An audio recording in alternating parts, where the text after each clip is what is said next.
Walang masasabi ko lang isa, ako'y naawa dito sa mga congressman na ito dahil nga ang nasa isip na lang nila palagi ay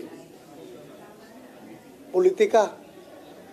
Nakalimutan na nila yung kanilang tungkulin sa kanyang kapwa-tao.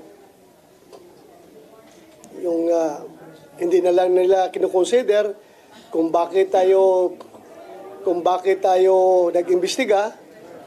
Ang kinukonsider naman natin doon is para maibsan yung paghihirap ng mga tao doon, yung mga estudyante makapag-aral na sana kung pwede, at yung pagpapractice ng kanilang religion ay dapat sana ay ma-restore.